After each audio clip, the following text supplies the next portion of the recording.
Ooh, that don't sound right. Hello and welcome to part 3 of my series where I'm restoring a classic Canadian-made All-American 5 radio, the Little Master 4. Now in the first video of this series I just did a quick inspection of the radio and I discovered that this job might take more time than I thought. Seems most, if not all, of the hookup wire is very brittle. In the first video I did all the changes that are required to bring the old American 5 radio up to modern safety standards, namely a polarized plug, a fuse, and a safety cap.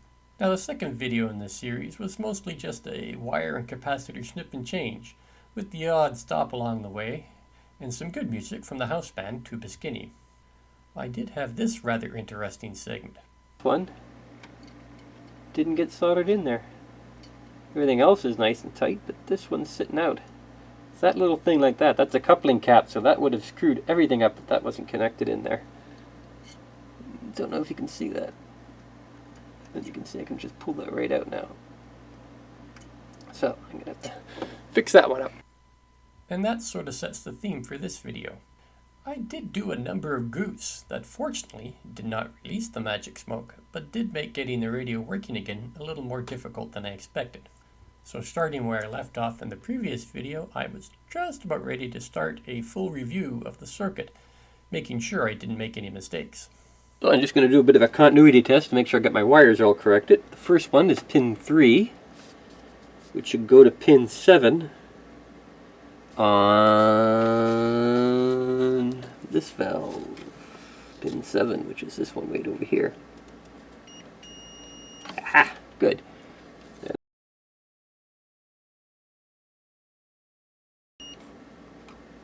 Good. So, that's all those checked off.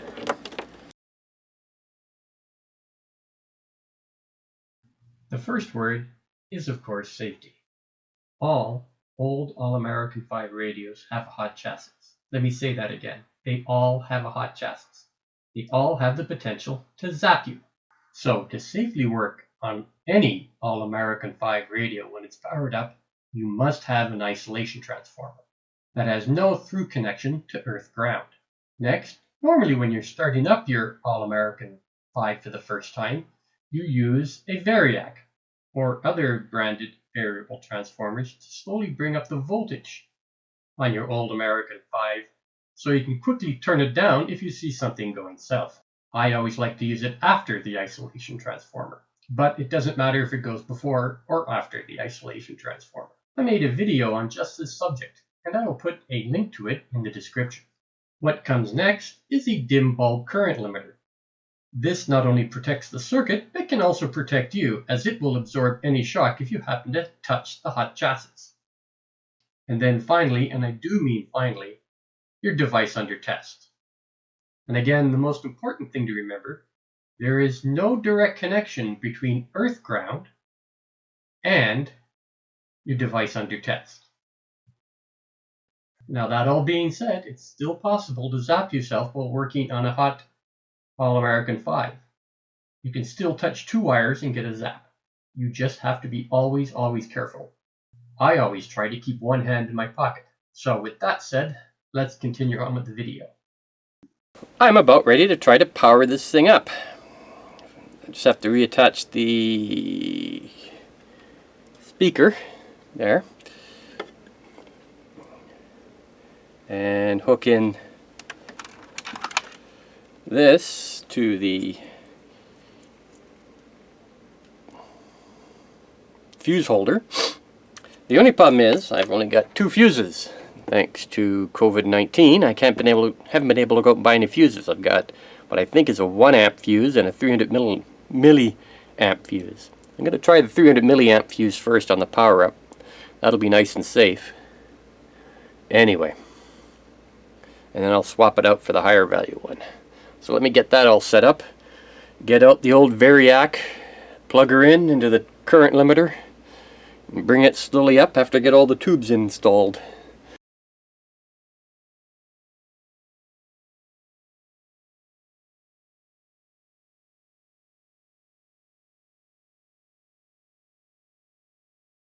The speaker's now attached. Notice I added a little bit of heat shrink at the end of those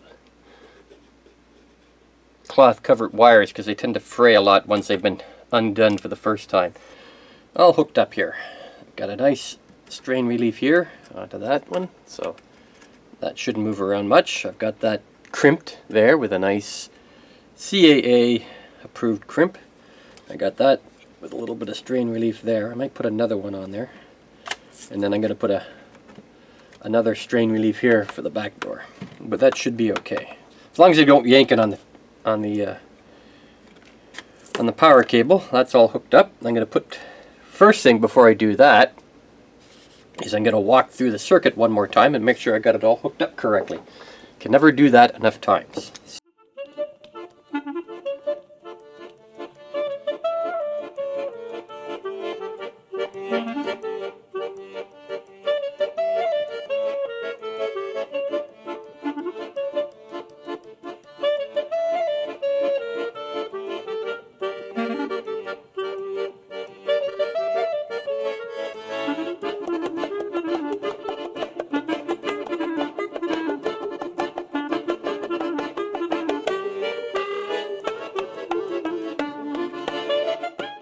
Okay, what is that old story? Danger, Bill Robertson? Danger, Bill Robertson? I'm about ready to do a power up for the first time. Got all the tubes in correctly. Double checked all the tubes. I've just went through an entire double check of all the wiring. I've got it a nice fuse put in there. I've got it going through over to here, which leads up to my Variac, which is at 0 volts, which goes into my dim bulb tester over on the other side of the bench over here. So first thing I'll do is I want to measure the power going in. So I'll set that up. Taking the regular precautions, keeping one hand on the bench at all one time. The real thing to watch out for, and I'll get my indestructible pokey stick, is this guy over here.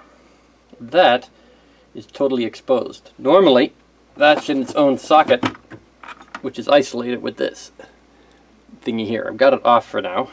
I'm not going to put a bulb in it yet. I don't think it's going to affect the circuit any because it's done up in parallel. Get that a little centered. Turn on the master switch. Throw the test switch. Warning, 40,000 volts now in circuit. Current limiter is on 30 watts, so I got a 40 watt bulb hooked in. So that's 36 volts, no smoke yet. 40 volts, 47, 45, no smoke. 55, let's go up to 70. 75, no smoke yet. And take her up to 110. So that's 110 volts in. Well, it should be 117, but that's okay.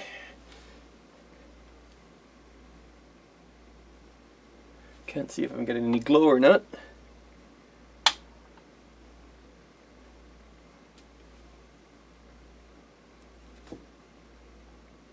I'm not getting anything for the tubes. For the valves aren't getting anything. Okay, time to start probing. Going through this and beginning to test. It's not getting any juice in there at all. Test this one here. I get my 81 volts. Okay, which is fine. Then I get 62. I go over here, and I forgot to test. Put this one on over here. So my number hookup over here was never done. Dope. Gotta fix that. First thing to do is discharge any caps. It should be easy enough, just right there. Don't think any of these caps got charged because the... Alright. And that one there. Okay. and go and solder that together. First undid that. Silly me, I never did test that one. Yep, I left that one completely isolated. Oh well, live and learn. So the question is, why did one solder connection stop power from getting to the heaters of our valves? So let's zoom in on just the heater section of the schematic and examine what's going on. When the switch is closed, AC will travel through the wiring and the heaters will begin to warm up. Once valve 5 is heated up, the cathode will start to emit electrons, and half a sine wave will begin to be emitted at the plate. This half-wave AC voltage will then be smoothed out by the capacitors and delivered to the rest of the amplifier as DC. Looking at this picture, you can clearly see where I did not solder the wire to the valve pin. And then looking back on the schematic again, you can see that I did not make the connection between pin 3 on valve 5 and pin 7 on valve 4. So there was no return path for any of the heaters back to ground, and thus no current flow. So you can see all the heaters are wired in series. Lose one, lose them all. This is one of the defining properties of every All-American 5. That and no transformer and 5 valves. Again, this is seen as a design flaw by some, but not really, as if any one of the valves were to fail, the radio wouldn't work anyway, so it doesn't really matter. Just one more point, let me show you how smart the boffins were that came up with the All-American 5 design. You might ask the question, why does the radio still work if the pilot light was out? Well, they solved that problem by designing a valve with the top off the heater, with just enough voltage to light up a pilot light. And this is wired parallel to the other heaters, so if the bulb goes out, the radio will still work. So rather than an expensive neon bulb or a low wattage, high voltage incandescent bulb, we get away with just a small flashlight bulb. Again, we're seeing one of the design principles of the All-American 5 radio. Make them work and make them cheap. And now back to our program.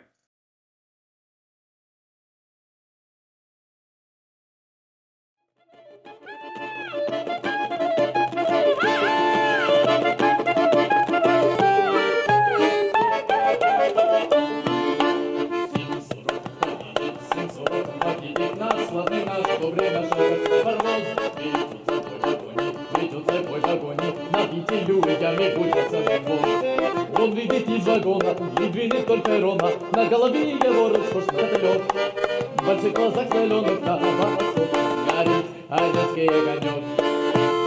Он видит из вагона и двинет вдоль перрона. Throw the oscilloscope on there and see what I get.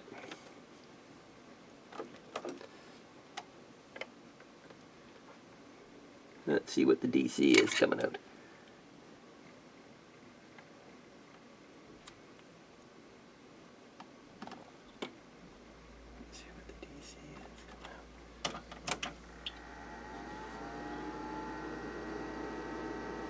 So, looking at what's coming directly out of pin 5 of the diode, you can see that it's not rectifying. I should be getting half a sine wave. I'm getting a little bit of a down sine wave from the little capacitor that's there. You can see that, cutting the top off just a little, but that should be a half wave, so I think my rectifier is screwed.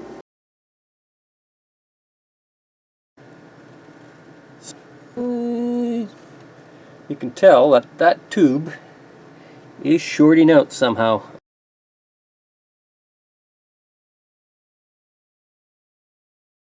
So what you're seeing here is classic red plating. Somehow I'm getting way too much voltage on the plate and it's turning cherry red. Fortunately, I caught it before I damaged the valve or any other parts of the circuit. So I had to make one correction. I had this cap going from here to here rather than from there to there. Pin 7. Zoom out a bit. Okay. I'll set the test again. Got the power on, no volume. Got the power there. We get a little dim bulb coming up. 86.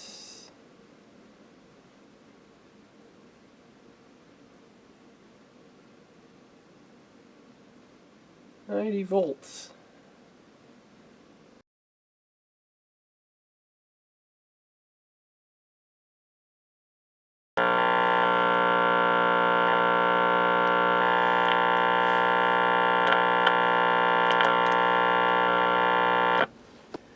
got power. I've checked all my power points. They're all correct. And I'm still not getting any signal out of it. I checked everything, starting here and going here. I did everything right. I have my little book here where I marked down what I was doing. As you can see, rather messy. The problem was, by the time when I got to valve number 3, I didn't bother writing anything else down much. Where else did it go? So, I'm pretty sure I made a mistake over here somewhere, because all the rest is correct. So there's a good lesson.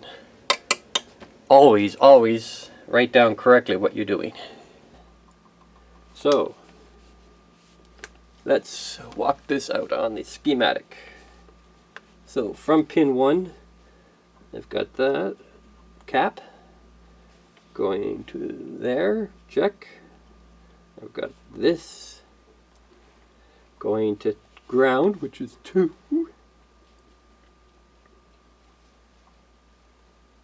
But, so there's the problem. That one should go to this end over here. And this one, I've got going all the way over to ground. The audio generator on pin 2, as you can see there. And now, I'm getting volume control. I'm just getting, of course, just getting 60 hertz hum and no signal. Let me try the signal here. Oh yeah, lots of signal. Nice and loud. Even on pin 2. Which is perfect. That's what we want. The other thing I did is this time I actually wrote down what I did wrong. Or what I did right.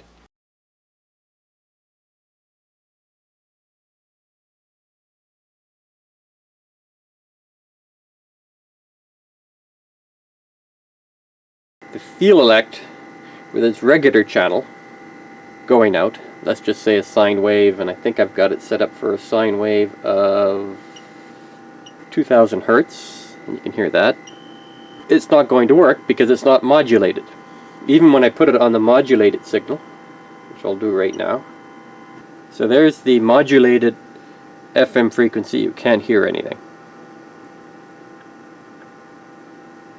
Nothing. Nada. If I put it back onto sine wave, you can hear the sine wave coming out there at 1000 hertz. That is because I'm using one of these. I'm using my own modulator. Special delivery from Mars. Oh, goody. Another uranium Pu-36 explosive space modulator. Basically, it's nothing more than a couple of resistors, a diode, fast-acting diode, a coil, oops, and a variable capacitor. And what I'm doing is I'm mixing it with 2 signals. The sine wave at 1000 hertz, and on channel 2, a 450k signal going in, which is the processing signal for that. And that works. For example, if I take the coil out and demodulate it, nothing, just hum. So basically the field elect, unless you build one of these things, a little bitty modulator circuit, you'll never get it to work for one of these old radios for tuning it. For aligning. You can't align an old radio like this without modulating the frequency correctly, like I'm doing right now.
next part,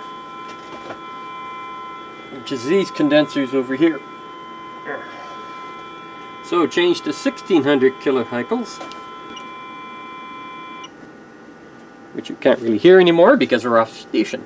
That means going way over to the other end of the dial to tune it in again.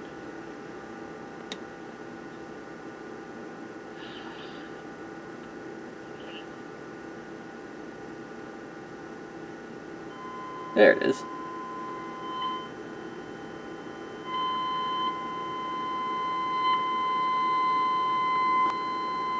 Nope, that sounds fine. Really, it doesn't matter. The thing, you're really just trimming it to make sure this reaches up with the right signal, and as you can see on that, it's just dots on this dial, and the dial is not particularly set up. So I'm not really worried about it. I'm more interested in hearing that signal and seeing how well it's coming out. Frequency, channel 3. Yeah, almost perfect. So, it's all aligned. Had to do a little mucking around by making my own modulator demodulator, but really it's just 2 resistors and a diode, and I can show you that it's working. If I take this off, nothing, because it's not modulated.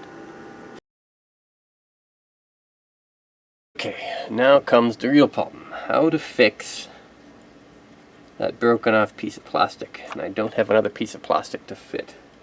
We'll have to find something in here as a workaround for now. I don't want to glue it on. I don't want to give him a new knob.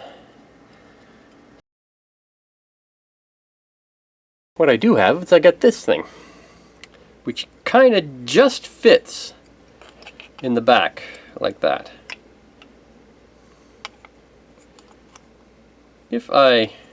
This is broken anyway, so what I'm going to do is take the Dremel and cut that out, make it flush, and then I can just basically glue this in there. I'll have to drill this out just a little bit, and then I can use a screw right there to put it onto the shaft. And we'll see how that works.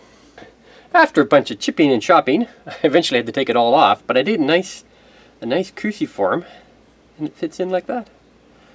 I ran out to the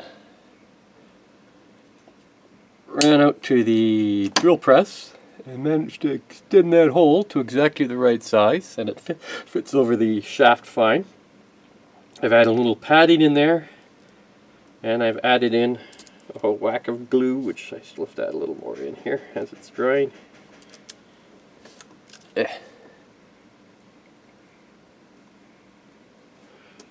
And then crimp her down and wait 2 days.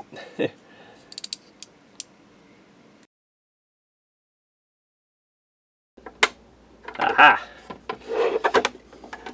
Problemo. That doesn't want to go on. Oh, bother. Always something. I guess that was a little shorter than the original one.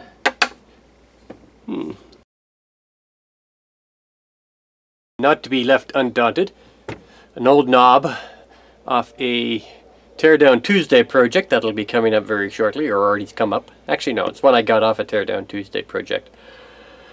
And I had to drill out that. This fits in there fine, which I'll glue in, and I should get enough to hook it on like that. Just have to cut it off a bit in here somewhere. Quick final wrap up. She's all done. I just did the alignment. Put my alignment tools away. Just a brief overview of what's been happening. We'll zoom in a little here. Oh, zoom. There we go. Get my fluffy furry head out of the way. Alright, so every cap has been replaced. I replaced, I think, 7 resistors. There's only like 1 or 2 that are remaining. Most were drifting too far one way or another. So the big electrolytic went. I added in 2 smaller ones here and here.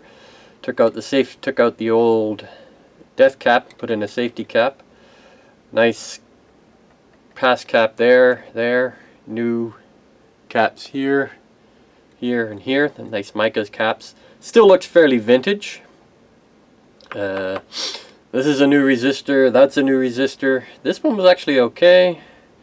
Of course, new carbon films down there from what I had. The only thing I didn't change was that, and there's one stuck under there that was fine as well.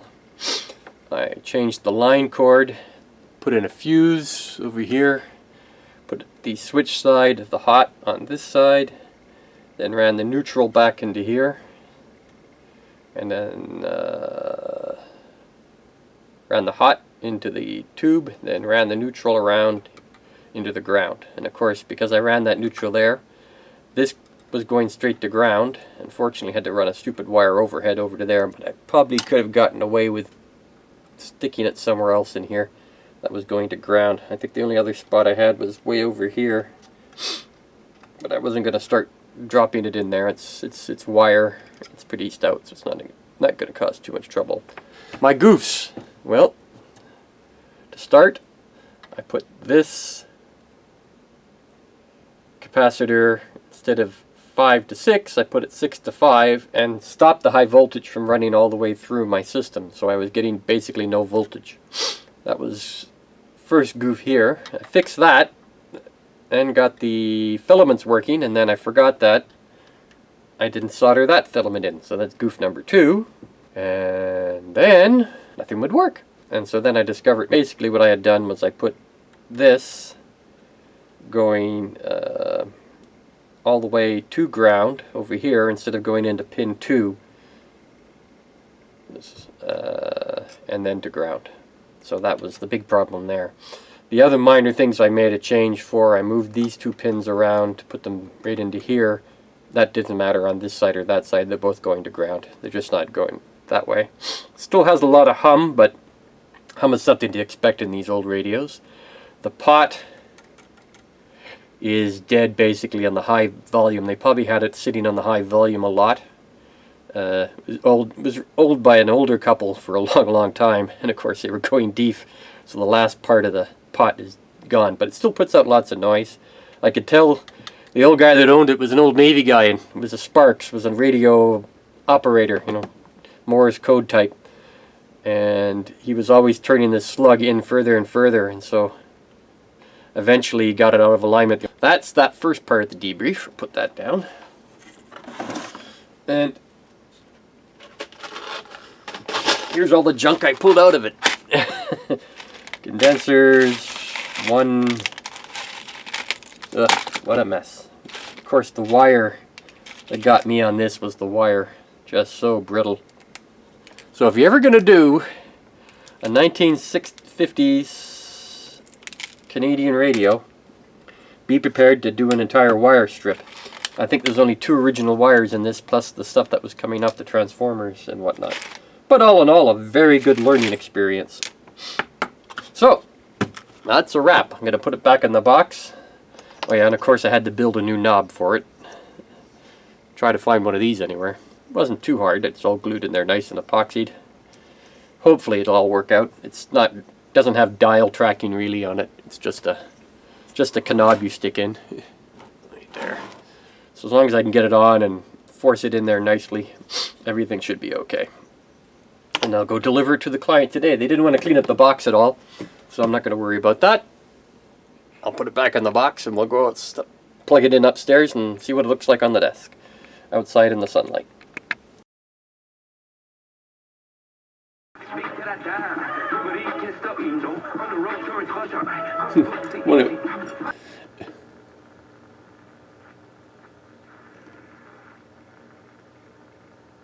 Family and Harry as well. Yeah. Are here to help. Give us a call to see how we can reduce your interest.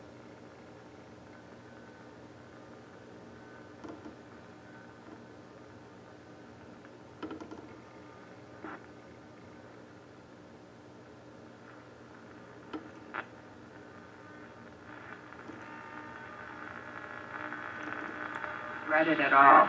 In your book, and again, it's called Hit the Ground Leading, you did talk about true leadership. What does that mean to you? Does sound nice. So I always look back. Lots of volume. I learned Doesn't go all the way. leadership probably from the best leadership. Yeah, so end of that pod is It's still very dead. principles based, and so when I wrote my book in 2007, after being in the business world.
Riley, are you going to help me with my next project?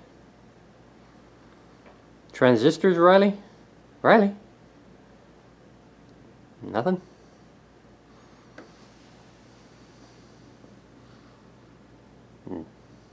Nothing, I guess?